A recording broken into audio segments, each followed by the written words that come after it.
Welcome po sa Panlasang Ameripina. Ngayon po ay gagawa ako ng cucumber salad kasi may in-invite po yung asawa ko na mag-dinner sa bahay namin.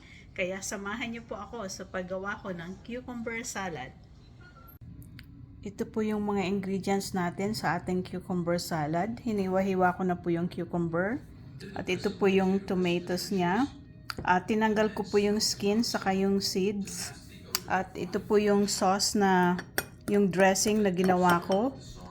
Hinalo ko po yung organic na chili olive oil saka yung extra virgin olive oil and then yung Chick-fil-A sauce. Sobrang sarap po niyan.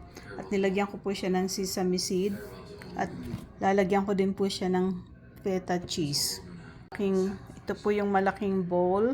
Ihahalo ko na po yung tomato and then lalagyan ko po siya ng dressing niya. At pag ready na pong iserve, saka ko po ilalagay yung chicken pastil.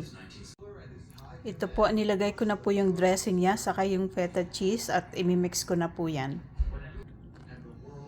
Na-mix ko na po siya at tinikman ko na. Grabe, sobrang sarap po. Ito po mga kaibigan, inilagay ko na po yung chicken pastil niya at imimix ko na po siya at titikman natin.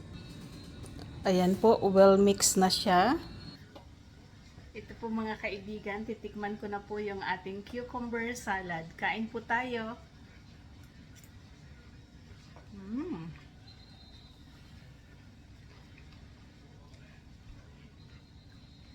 Sobrang sarap po niya.